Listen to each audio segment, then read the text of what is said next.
Hello, this is my Killjoy guide on Lotus. I'm going to go for attack first. I'm going to try and get a baseline of Killjoy on this map, or just in general for Killjoy. I'm going to start off with this turret. So this turret basically means that the enemy team has to commit to this area to shoot or to activate this turret, which means that they're very unlikely to fake the flank by killing the turret and then running all the way to B, instead of just doing a flank normally, committing to the flank instead. It's very likely they'll commit to this flank because of the positioning. They have to waste a lot of time in the retake to go back now, because you've wasted their time moving up to this position, right? They've taken valuable 2 to 4 seconds probably getting to this line, depending if they walk or not as well. If they're walking, it's even more time they've lost. So it's pretty good. Stay away from this turret. This turret's not very good, as this turret allows the enemy team to walk through this doorway, and then they actually get angles on your team in a lobby or a main. Other people use this turret as well. This turret is only really good, in my opinion, when you have players in B. So then when this turret triggers, you can use the door to crunch the player. If you have players in A and players in B, that way you can just crunch them. So you can open the door, flank them through the door, and then there's teammates fighting them in our spawn.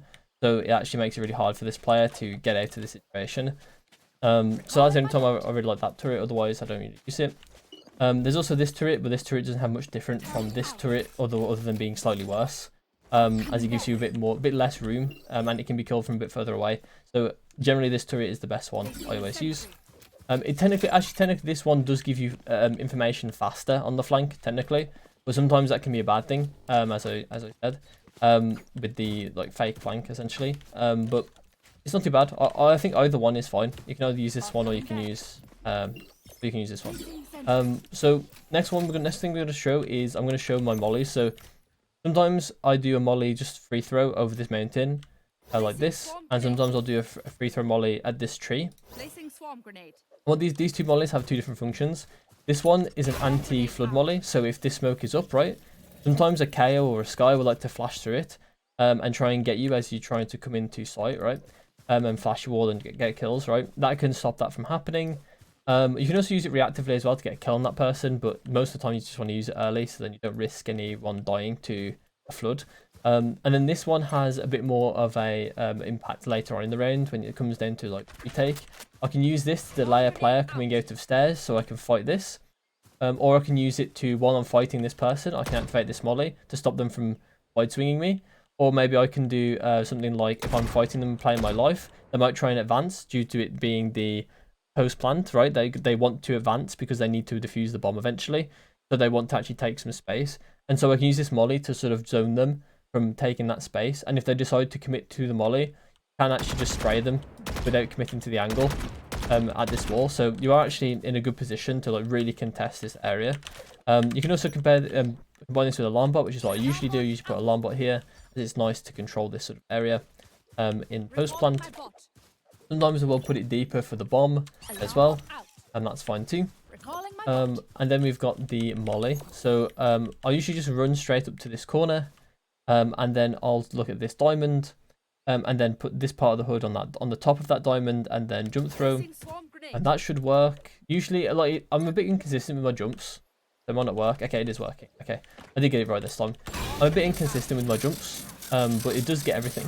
It does get everything. In fact, that's actually a valuable thing I want to try out, is that I want to try what Bosa does to do his lineups consistently. I'm going to try that out in my next couple of games, I think, and see if it is for me. I do have to rebind some stuff, as I usually use spacebar to jump. I use mouse wheel as well, but usually spacebar is more of second nature to me than mouse wheel is, because I'm never used to really play CS in a serious level. Yeah, so I'm getting used to mace or jump at the moment, making it a bit more second nature to me, like spacebar is, to then move to a different hotkey configuration to help with lineups. But that's a topic for another time. So the last molly I want to show is for post plant. So you want to come over to this. So basically, it's if you're being separated, because if we do plant normally, then obviously I'll put this here. But if we're planting, right, I'm just gonna place my mollies from here, right? If I want to, you can place them on this side on the box as well, and I'll get there. So you can do this as well, and that still does the same. But if I have been lurking and I'm a bit late to A, then I can line up with this column here, and then we see this little dark like the leaves here. I'm gonna put the middle line corner of like the middle top corner of my like I guess it's like trajectory box of the UI or something. I don't know what you really call it. Just for the base button controls. And then I'll just do a jump left click. Let's see if I actually am consistent with that. I'm just skeptical that my jump throws aren't consistent. Okay, they are consistent. And what you can do is you can detonate that, and it will get both of the normal plants. It'll also technically get into hut as well. I get it about here as well. So it does get quite a few places. So if you are late to the retake, you can use that to like delay some time and for your volley lineups. Next we're going to B. Sorry, actually we'll talk about ult. Sorry, I forgot to talk about ult. This ult is like the main ult that everyone uses, because it's pretty much the only ult you can do in this site. I don't think it's very good. I personally wouldn't use it. But you can once again. Oh my, dreading doing this lineup again. You can combine it with this lineup as well, as I've already shown. Okay, I definitely missed it, but but you get the gist, right? If you do the lineup correctly, because at the moment I'm terrible with my jump lineups, and that's why I'm moving to a different hotkey configuration, which I'll probably end up talking about in a video. You will get there, and then they'll be like in a very weird position where the only safe position is here, and most likely get killed by your teammates. Although I wouldn't necessarily always, or I wouldn't never ult really A. I think it's very, very weak. But on B, usually I'm going to put my turret like this, as it defends both from C and A. And then when we're actually going on to site, I'll do anti-flood from here if I want to, or anti-flood here. I don't do it towards B link though, or A link. And then sometimes I'll commit an alarm bot to this area, or I'll just put it on the bomb, wherever the bomb is, here or over here. And obviously commit mollies to it if I want to as well. And that's fine, there's not really much to talk about with B. I'll also do an ult as well. If I do an ult, I'll do here. And there's not really anything the enemy team can really do about this ult. They have to either push from behind or push forward, otherwise they have to give the site, which is really, really good. Makes this ult pretty good to just get the bomb down if you want it with the ult. But bear in mind that B retake is fairly easy for the defending team, so it is quite like, you know, you could go to be ready for the retake. If I'm going C, there are a couple things that I'm going to talk about for C. So if I'm like lurking C, or like we're doing like a ranked default, where everyone just spreads out and tries to find like picks or whatever, then this is like the turret I'll do to just try and get info. If I want to try and get info on C. Otherwise, I'm going to do an anti-flank one, which is just here. Or I'll do it on the other side, or I'll do it like this, like near the mount. It doesn't really matter, there's not really much that changes. It's just that here they have to commit to this line, so it's less to, you know, it's harder to fake once again, but at the same time, it's harder to fake C anyway, because the rotation here is through a door as well. So if they want to fake you, they have to go through the door anyway, or they'll have to go all the way around to waterfall. So it's not exactly the best of places to fake you anyway, so fine, this one's completely fine. As it also gives you earlier information too, so it might be a bit helpful. You also don't need particularly that much space on C, so you can kind of do everything you want to do on C from here if you want to. So you can actually place the alarm bot through this wall for some reason, but you can do it if you want to. Very weird that you can. You can also bounce the mollies off this wall, close plant if you want to as well. And there's also with the ult. Actually, you can also, sorry, I'll quickly go over another alarm bot you can do. You can do one at really deep spawn if you want to. Either there, or you can do it a bit closer. That's fine too. You can do it from waterfall as well. Honestly, any of these alarm bots work fairly well. It's just all about information, isn't it, really? If you are playing for lineups though, you don't always have to, but if you are playing for lineups, then this one is probably the better one. If you're just on the bomb, basically. Unless you have a turret that can do that, but you put it on flank. And then if you've got ult, this is the normal ult. If you want to punish anyone in here and your raise is used an aid for something else, then what you can do is you can just aim at the ridge here against this wall and sort of where the archway is, and then it will pretty much always reach there. So yeah, that's pretty much it for Killjoy attack. So we'll go over onto defense. Okay, so on defense, we've got 3 setups on C and 1 on B and 1 on A. So I'm usually play C the most. That's the reason why there's more setups, and I think Killjoy is the best on C when defending. Obviously, you can't always play C. Sometimes there's situations where you shouldn't play the places. So I'm going to give a setup on each site. Also, we'll talk about some other things. So my alarm bot is going to cover these 2 choke points. Molly goes just below the lily pad about here. This molly goes on the right of the box where this scratch is on the Lotus, and in the center of this archway. So then we actually get this set up here, and it creates a nice area where they can't sit in here. If they run through here, if they get fragiled, they'll die. If they get fragile running through there, they'll die. If they don't get fragile, they'll take heavy damage going back sight. If they don't get fragile this way, they'll take a fight during the molly. So they'll be dying to the molly and taking a fight in this position, or they'll take a fight against waterfall, or they'll be low from the molly, and it'd be an easy fight basically. We take a very favourable fight if they try to push that molly. And we talked about the turret, because the turret either goes in this position here, and this is usually if I want to be a bit more selfish, or if I have a sage in B. And if I don't have a sage in B, usually I'll put the turret here. If the enemy is playing slow, then and I have a sage, then I will still put the turret here. The reason being is because if when the wall depletes, I want to keep my turret here because it's added layer of protection if the enemy plays a lot slower. If the enemy plays fast, I usually won't put this turret here if I have a sage, because the sage and the wall will give me all the information I need, and the turret will give me the same information the sage and the wall will give me. So there's no point in putting this turret here. So I'll put the turret a bit more selfishly. I mean, technically you can use it as well to help the sage if you want to, as well, especially if they've asked for it. But you don't have to. Then we'll talk about the kill setup for the plant. So this setup, we're going to look at the top seam of this box. We're going to go down until we hit this splinter or this a chip in the wood, and place our molly there. And then we're going to look at this dirt stain here. We're going to go over onto the plank to the left of it, and then we're going to go furthest, the furthest corner, the plank on the left here. I don't know how to explain. The edge of the plank here. I'm just stupid. And then this setup is really good to stop plants. So it stops everywhere that you would expect them to plant. And as you can see, this is the furthest this is the closest they can be to this corner, and still plant. So it means that you can actually spam them from CT very easily. So usually I'll be playing CT from this area, with this setup. And yeah, so it's really good. It stops wingman plants as well, really nicely. So if you're playing against Gecko that always has the wingman plant, you know to place mollies like that. Honestly, just this molly will work against wingman as well, if you want to, or just the other one as well. I'm pretty sure both of them hit the same position. Okay, no, it doesn't. It doesn't quite reach. So yeah, this one is the one to place versus just the wingman if you want to do that. This one actually gets this as two. This one's definitely the more valuable molly of the two, right? Isn't it? Because you probably can get away with just that one, and then you can actually spray this if you want to. That's actually a possibility as well, because it stops them from sort of playing on this side of the site. Yeah, that's pretty good. Actually, I didn't really realize that until just. Actually, yeah, that's good to realize. Good thing I'm doing this video. I'm learning things. Then we got the alarm bot. So the alarm bot, I want to put it on this corner, so it actually detects that corner with this setup as well. So I'll just quickly place this up again. So yeah, this is what the setup will kind of look like on site.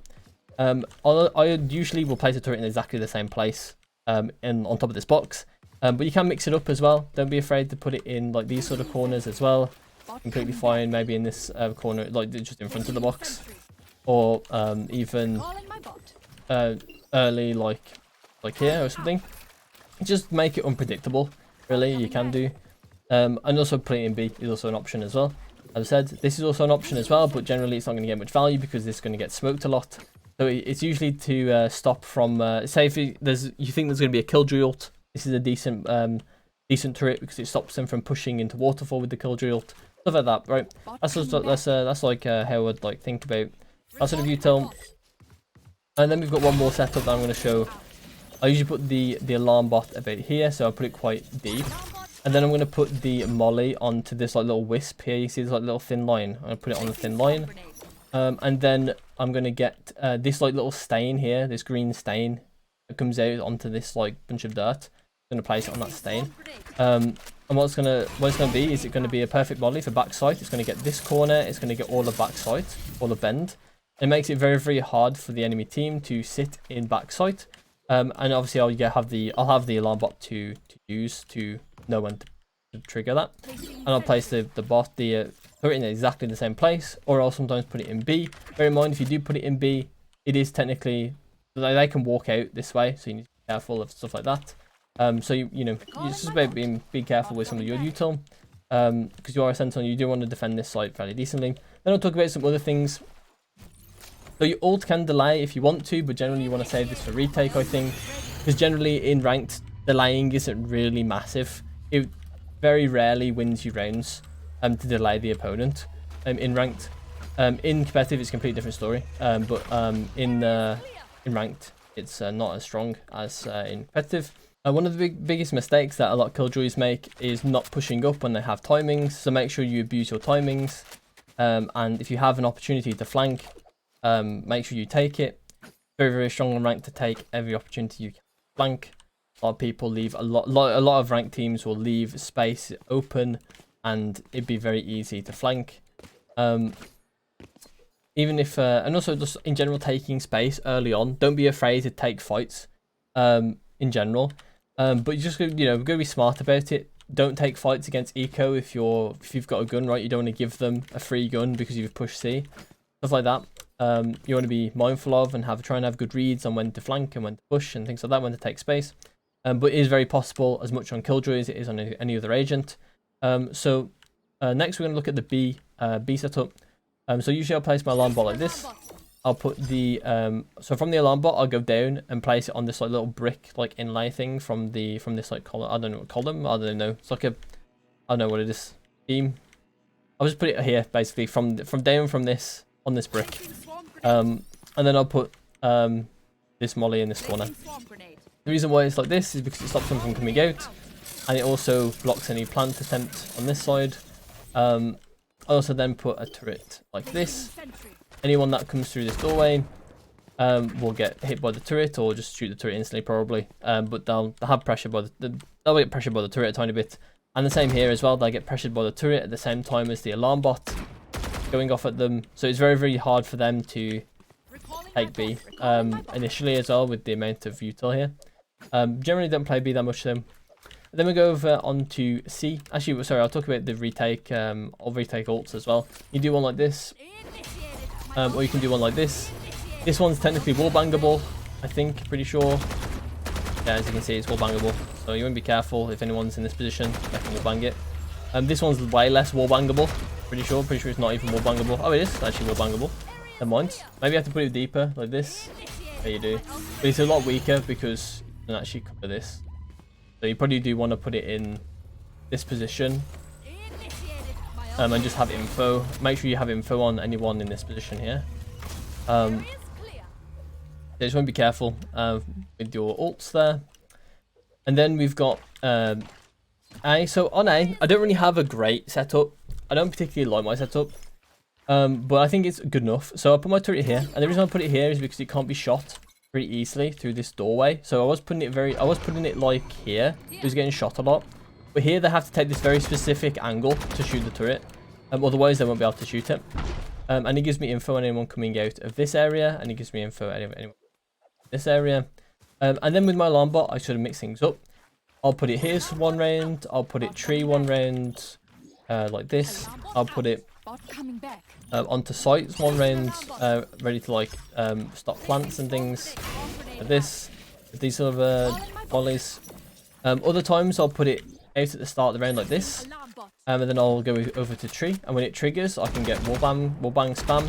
So I'll most likely be fragile, they won't expect an alarm bot there, so I'll get probably a couple kills from this sometimes. And molly wise, you can also put one around here, this corner. This will stop any plants too, and it's not very likely to be killed before you get it off.